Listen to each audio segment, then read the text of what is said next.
Alcohol. Mm. Uh, my first memory of drinking alcohol starts with VB, Victoria Bitter, an Australian beer. And I grew up in the country, and so the thing was to, on weekends, when you were too young to go to the pub, go out to a paddock, start a fire, a controlled fire in a barrel, and you and your mates would split a slab, a case, so 24 bottles of beer, and where I was from in the country, it had to be VB. So it's really distinctive insignia. So, what is it?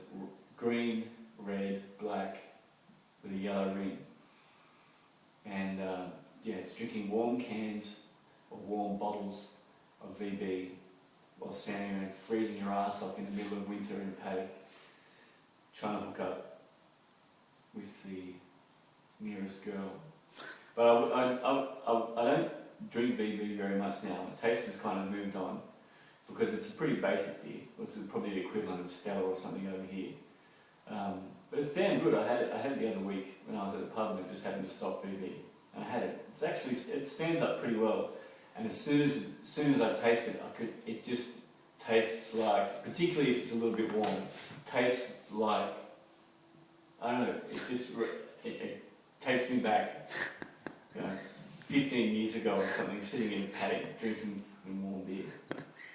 But I drink a lot of wine now, mostly red wine. What a wanker. But I used to play in a jazz band in high school with my mate, the sax player, who I spoke about before. It was me, him, and another mate of ours who was a bass player. And when we were in high school, we would get jazz gigs, and the region I'm from is a big wine region, and they make a lot of really, really nice wine. And so on the weekends, when we weren't even old enough, one of our mums used to drive us out to vineyards and cellar doors whenever they had a function on. So maybe it was the opening of a new vintage, or they had a food weekend or something, and they were trying to pump their wine. So they get a jazz band on because it's supposed to be nice and civilised, and it's wine and drink wine, listen to jazz. But I think we were fairly shit, but we were the only available option. So we were school kids getting the equivalent of probably £30 an hour each to go play music, which is what we would be doing anyway. But at the end of the night, when the owners of the vineyard and everyone was so pissed, they didn't know what was going on, they'd just be giving us wine. We were 14 years old or something. They'd be giving us bottles of this $20 wine, and we would just cart off these cases of expensive wine into the cars, especially when we started being able to drive, and the mum who was dropping us off before didn't know about it. So that kind of got me into wine. One of my earliest drinking experiences was wandering around the town. Usually kids wander around when they can't get in the pubs, and they've got, over here it looks like they've got white lightning or some shit cider that's not actually made of apples or something, wandering around the streets, swinging that, getting pissed and kicking footballs in the park.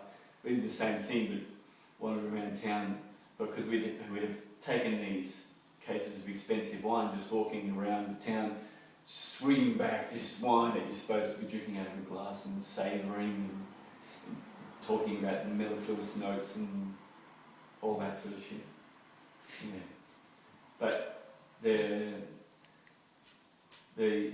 beer culture in Australia has moved on as well, so it's gone from VB being pretty much a standard beer to a lot of microbreweries and different kinds of low carb beer, and there's some really good stuff, but a lot of people always go back to the old VB.